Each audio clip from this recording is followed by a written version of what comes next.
All right, very exciting episode of the Breakaway podcast. Today we have the architect for the Republic Stadium at the Rail Yards, David Kelman from MANICA Architecture. Good to see you, man. Thanks for doing this. I cannot wait to talk to you about this. Oh, man. Likewise, Connor. I've been looking forward to this. I don't know if that's that. That may not be true. All right, so for people who have seen the renderings, they've seen the announcement that we're working with you guys to architect. But you've been working on this project not just recently, but for quite a long time. Can you take us back a little bit to when everything all kind of started? Oh my gosh! I mean, I'm looking back. I think we started back in 2021. It's been a little while now. Yeah. Lots of promising moments, but here we are. This is the most promising, and it's really going to happen this time. Yeah, so. It's exciting, and I'm excited to talk about various pieces of the stadium. You've done a lot of different projects. Just for people who don't know, I know you guys have the MANICA team has had a ton of huge projects going on. I think the new OKC Thunder Stadium, Miami Freedom Park, where the Inter Miami is going to be playing. What are some of the other projects what are something you've specifically designed or worked on? Oh man, well yeah, I coming straight off of Inter Miami for this one. I've done a lot of European work too, but stateside worked on Allegiant Stadium, Chase Arena in San Francisco. Mm-hmm. So yeah, I mean that's our main gig. We're sports designers. That's what I started my career with, and oddly enough, I've been able to make a life out of it. It's pretty cool, man. I mean, I would imagine as you travel around across different cities, you could be like, "Yep, I remember everything about that project," or things like that, or bits and pieces. Absolutely, 100%. In fact, little anecdote here. Yeah.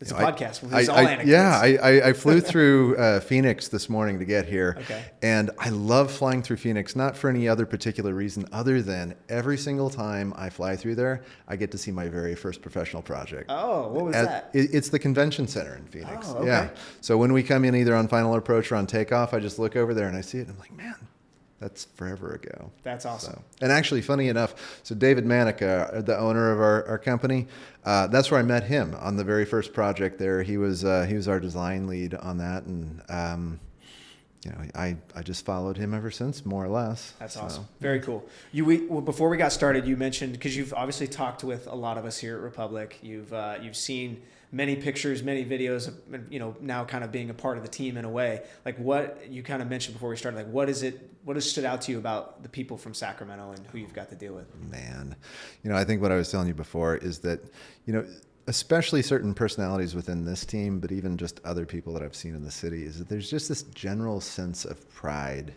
in Sacramento. And I mean, Sacramentans will tell you all day, every day, how much they love this place, how good the food is, how great the place is, how good the people are. And, I'll be honest with you. So I grew up early in suburban LA. My parents were Kansans, so I moved out there. But I had family that was here. Great uncle still lives in Sacramento. And so I got to visit it a few times, but I never really got it. I'd come here. I was just a dorky little teenager, and I think the only thing that I really remembered was the train museum, right? But now that I've been coming here... Wow, what a full circle moment in a way. Yeah, actually, it is a great museum. Yeah. But, coming out here, people are like, well, what are you doing? I was like, well, I'm going to Sacramento. And they're like, is there anything to do there? I was like, well, I guess we'll see.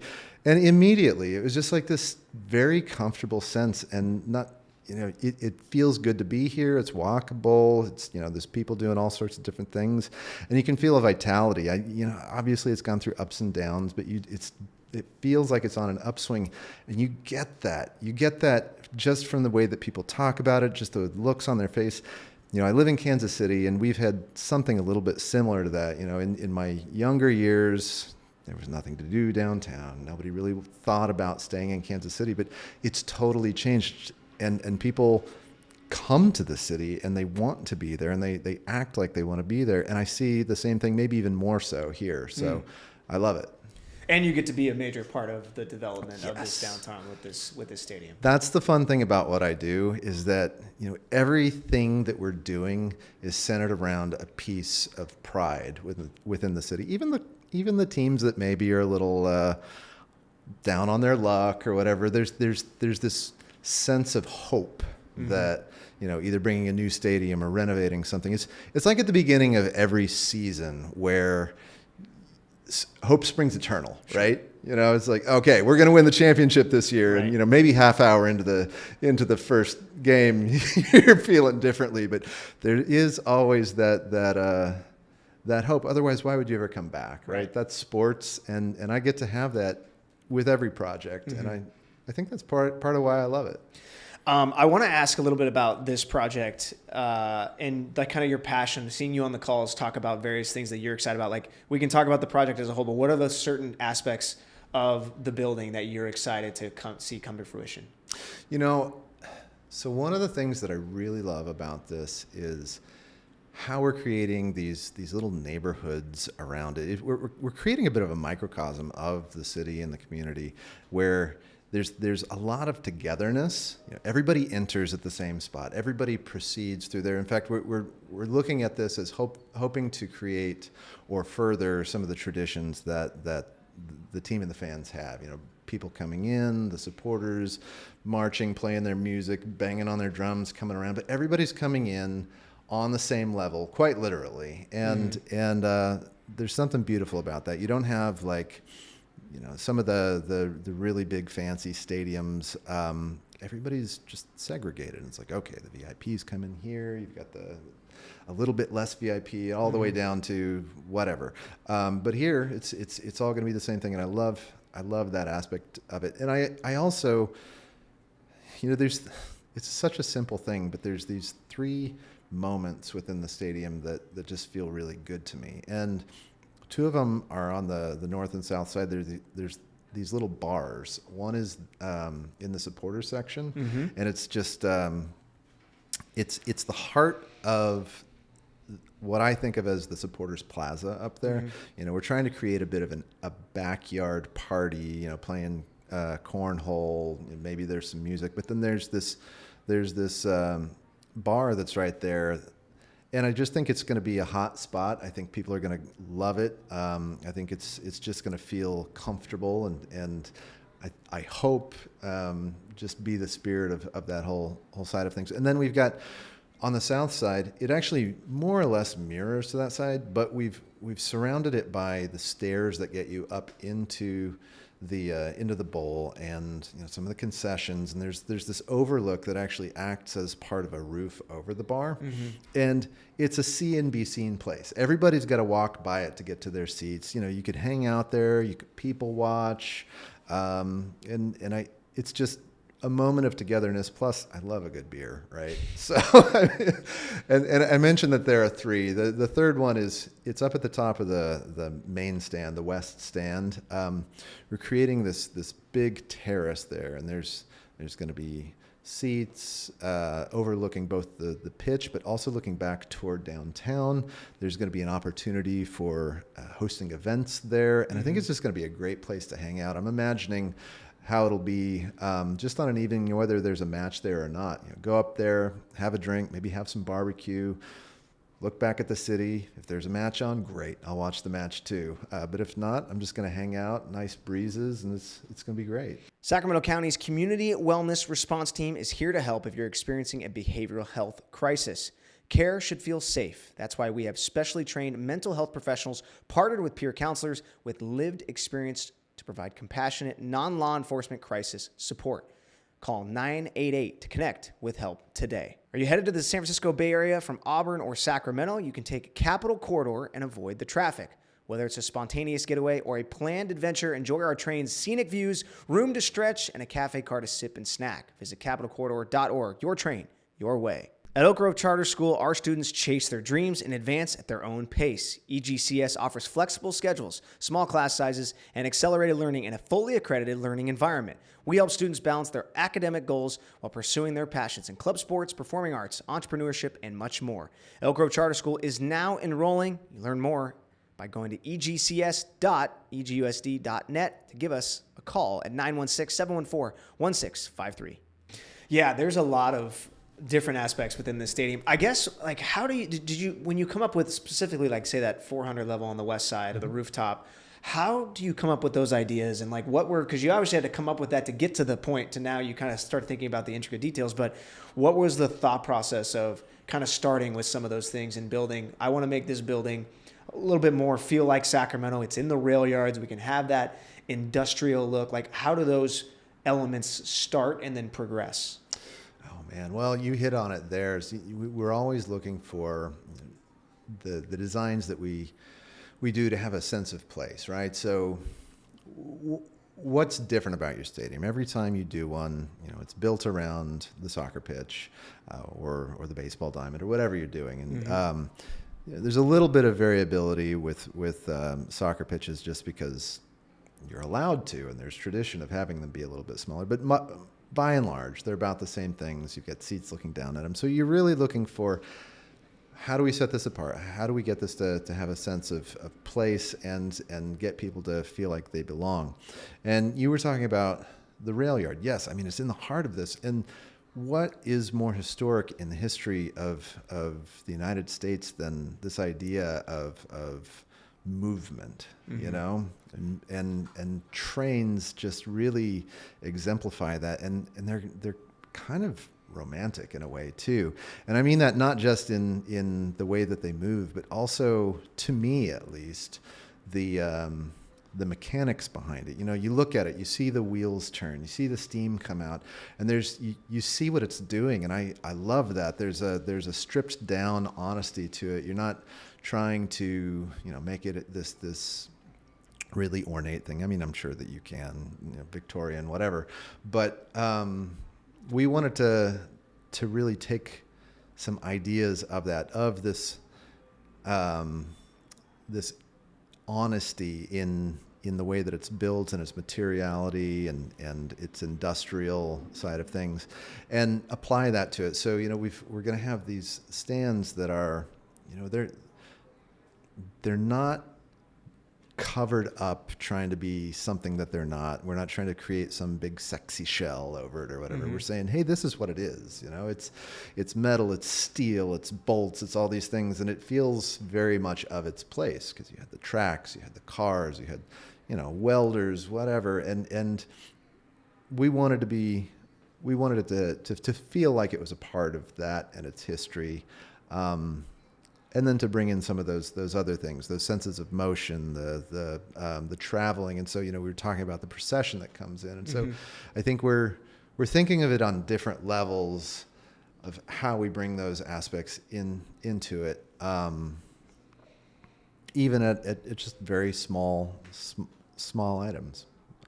I don't know. Does that tell you what you're? I think so. For? Yeah. No, that's. Yeah. I mean, I think one of the things that's cool about the project is we have this storytelling kind of built in. Versus maybe if you were at just an empty lot in a random area, there wouldn't be as much storytelling. There is a lot of storytelling within this space where we're building. Absolutely. The rail yards. We obviously have the Woodland Ranch Area Tribe, returning to their tribal lands, which is its own storying in an amazing way. And there's a lot of storytelling that can be done in the building, and I feel like you guys have tapped into that and continue to tap into that. So I think it's such a cool aspect of, and I think a lot of times people don't. Maybe you've worked on other buildings. Maybe you don't have that, and you have to create that story, right? Oh, absolutely. I mean, I've done stadiums and parking lots before, and I mean they're their own thing, right? Right.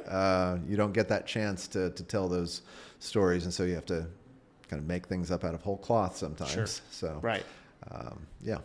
So I want to ask a little bit about it, because one of the things that I think will be different for fans, and there'll be a million things different for fans in the new stadium, but one of the things that I think will be stood out the most is the premium experience. Right now, not a ton of premium experiences at Heart Health Park. This, I think, is going to be maybe the biggest change in the new stadium. A lot of time I know you have put into the premium experience. Do we want to kind of take a little dab and explain to people kind of what they can experience in the premium side?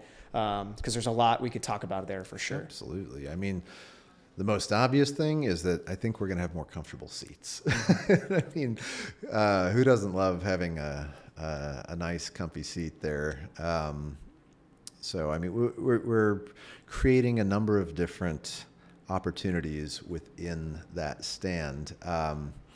And, you talked about it being the premium stand. I want to kind of push back on that a little bit about it, because it is the premium stand, and I don't want to lie and say that it's not that. But, we were talking about how everybody comes in and is in the same level, and there's this sense of community and togetherness.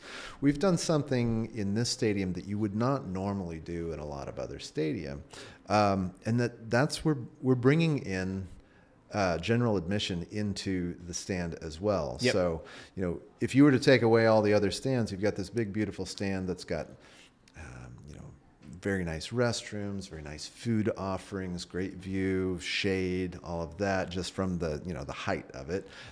Which is different. That's something we don't have currently. The height of these buildings are going to create natural shade just around the building, and especially you're thinking mostly early pre-kickoff. Absolutely. Too. I mean, look, I'm a Kansas Jayhawk football fan. It's an affliction, but we don't have a very good stadium. We're getting a new one, but it has a very tall press box, and I can tell you that I would not survive some of the hot days without that shadow that's coming and giving us that sort of shade. And we're going to have the same sort of thing here, providing some of that shelter, some of that shade, even without any sort of roof there. So you've got that, but then you've got you're inviting both the GA and the the highest of the high ticket holders in the same stand there. And so I think they're gonna have some of those great views that they have there. They're gonna have some of that shade. They're gonna have I don't know. It's not something that's usually done. It's usually very cordoned off. Yeah. And so I love that because it feels more democratic to me. Yep. I also think, and we don't have to talk about this very long because we'll move on, but some of the additions of having those field side field side suites, which are so cool. You're right up next into the action. You got your own little private space, which is very, very cool. That's something that fans really will have not experienced before. Oh yeah, we've you talked about the suites.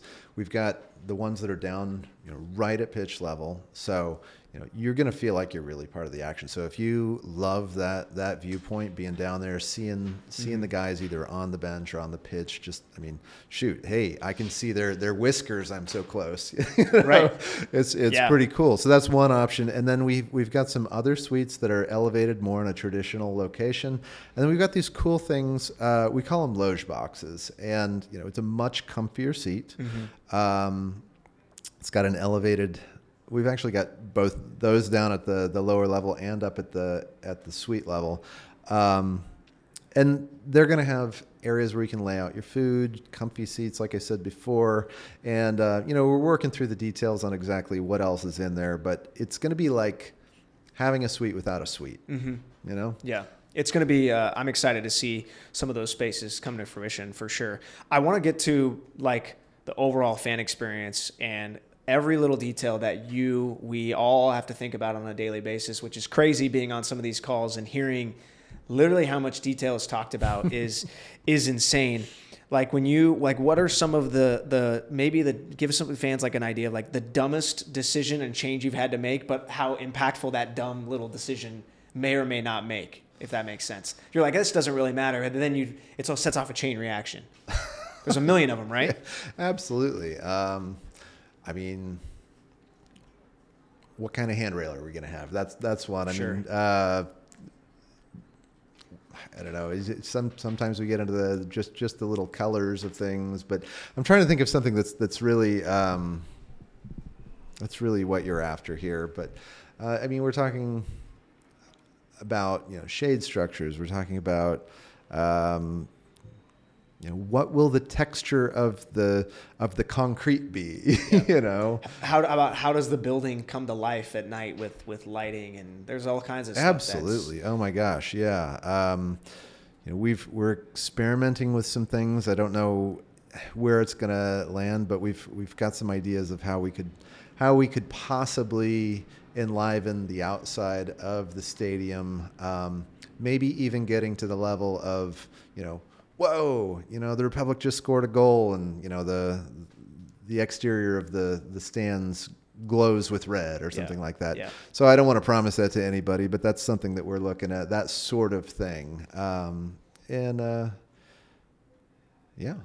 What of some of the? I'm assuming when you build a stadium, you get access to that stadium to go to games, right? We're not gonna restrict that from you, right? What are some of the things you are most excited to experience for yourself as when you come as a fan?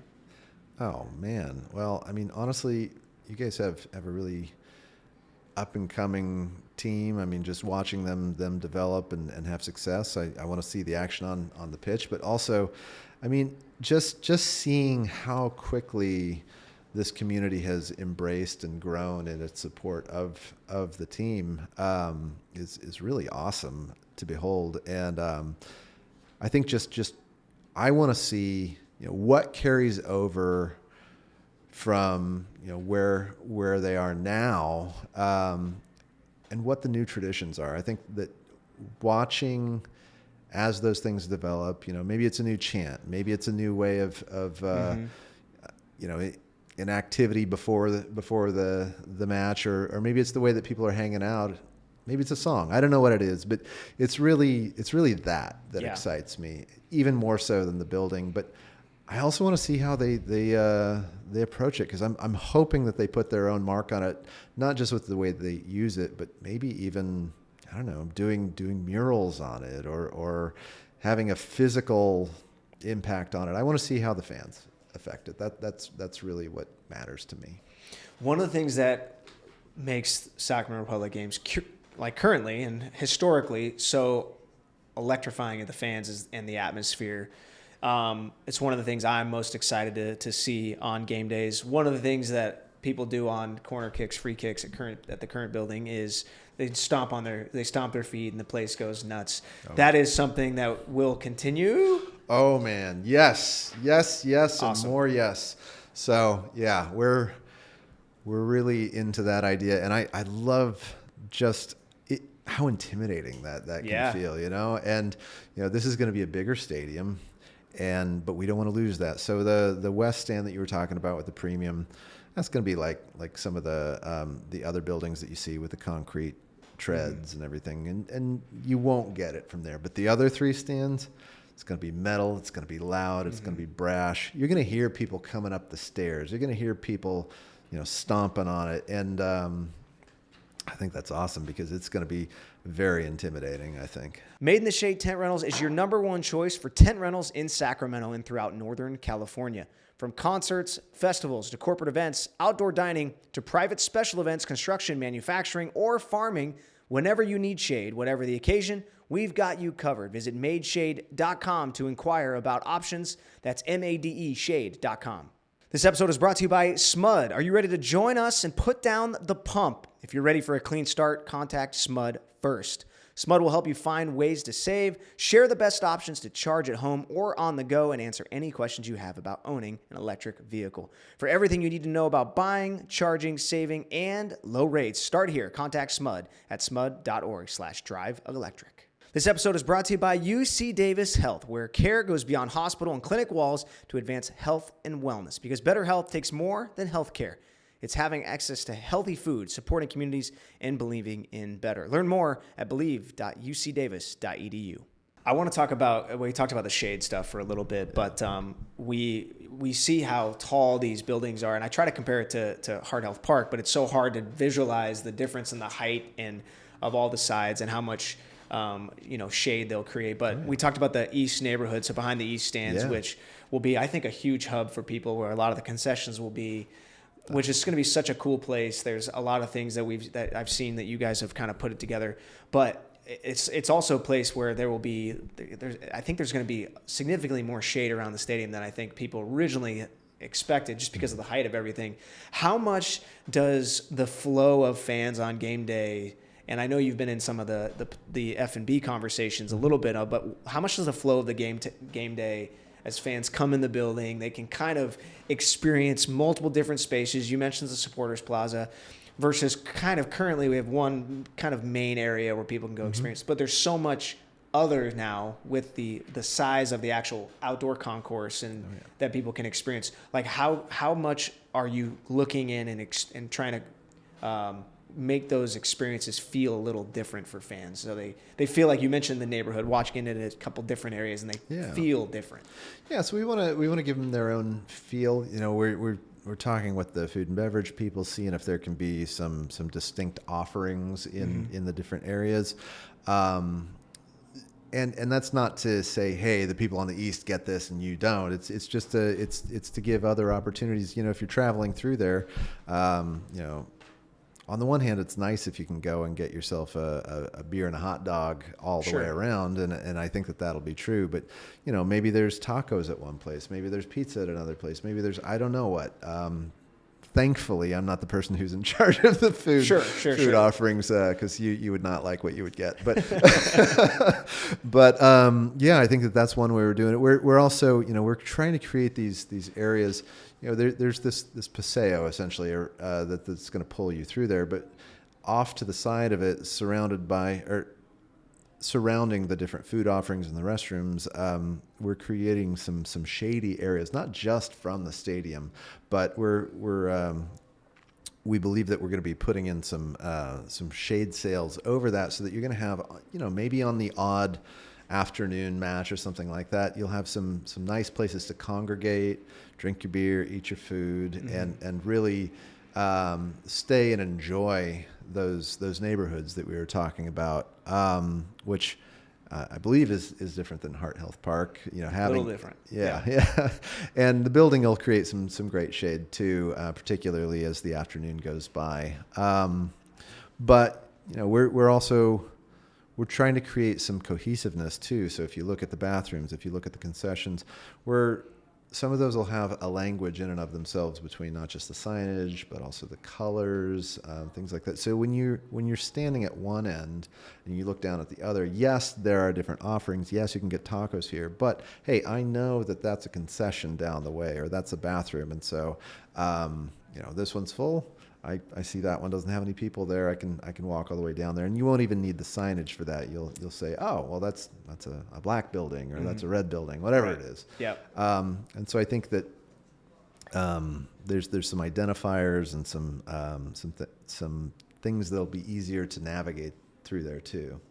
I want to ask, you mentioned, we talked a little bit about the seating aspect. I know it's something that is obviously ongoing, but the proximity for the seats and how far back those kind of first rows will be on the northeast and south side, like how close are those fans going to be to the pitch? And then as you kind of go up, which I love watching games high up. I just think you see more. It's different, right? When you're up close, you see the intensity, you see the athleticism, the physicality. When you're up high, you kind of see almost like the chess pieces moving in a way. But like, from a seating perspective and a viewpoint perspective, like how close are people going to be? And then as they go up, how much of a view do we expect? I'm sure it's going to be electrifying. Oh man, I'm like you. I only played AYSO for a year. Go Silver Jets. But so understanding things at the human level of how the play is developing, I'm just not sophisticated enough. So I need to be able to. You need to be higher to really understand it better. So, but I know there's a lot of people who like to be down there. We're getting you as close as you really can get. If this were an MLS, this would be league minimum. It would also be very, very tight for a UEFA. They're a little less prescriptive with the USL. Yep. So we looked at those as benchmarks, and we said, okay, well, we're gonna be as close as we can be and still have a really great experience. So you're gonna feel very close. It's gonna create a very intimate setting. Which the visiting teams, I'm sure, will. Oh yeah. I mean, they'll be on them. If you're on that east side, I'm going to get the number wrong, but I want to say it's like 16 feet from the touch line, and you're elevated like 3.5 feet, so you still have a nice view. You won't get blocked by anything or anybody, but you're going to be right there. And then we're not creating overly graciously deep rows or anything like that. So it's keeping the people on top of the field. It's going to be great. It's going to be a great view. I agree. I imagine on the east side right now, it's a lot, obviously a lot further than 16 feet. So it's going to be exciting to see how close the fans are going to be to the action. It helps with the atmosphere too when you feel like you're on top of the players. Makes it a lot of fun. I feel like I could talk to you forever, but we got to wrap. We're at 27 minutes. I guess Kelman, I didn't tell you this, but we do invite guests to ask me a question at the end. So do you have? This is a producing problem that I have where I don't tell the guests this ahead of time. But we talked for a bit. What questions do you have for me? Oh man, who's your favorite player? This is a popular one. All right, historically, it's got to be my guy Rodrigo Lopez. Good choice. When you say Kansas City, which Kansas City are we talking about before I go in here? Oh man, you're gonna make me sound like a dork. I live like 100 feet from the state line, so okay. I'm on the Kansas side. But it's in Kansas City. The state line is literally a street. So got it. Okay. Okay, got it. But so I follow sporting. Don't hate me. I mean, you guys have all these beautiful pictures up about when you guys kicked our butts. It's right here. I know. I've been looking at it the whole interview. It was a very painful moment. It was not a painful moment. Do they consider you a traitor at this point? Like, come on, now you're helping us out. No, I'm just not at all. Not at all. In fact, it's really cool to be able to be a part of it. So I'm still learning to be the fan. So you asked me the same question, and I'm gonna sound like an idiot, but I do enjoy watching. Yeah, so that's great. Well, David Kelman, thank you so much, man. I cannot wait to see more things, more renderings, and obviously eventually when we get the building open, experiencing it. Hopefully with you, if we give you tickets. I don't know what your deal is. I don't know. I thought you were going to make a promise there for a second. Well, I'm not the guy to make that promise. Right. No, I'm sure I can hook you up with somebody who can get you tickets. Absolutely. Well, I look forward to it, and it's going to be a great day. It is. It is going to be a great day. It is going to be. So, David Kelman, thank you so much, man. Good to see you, and Connor, thanks for coming. Good to see you in person too, by the way. Yeah, likewise.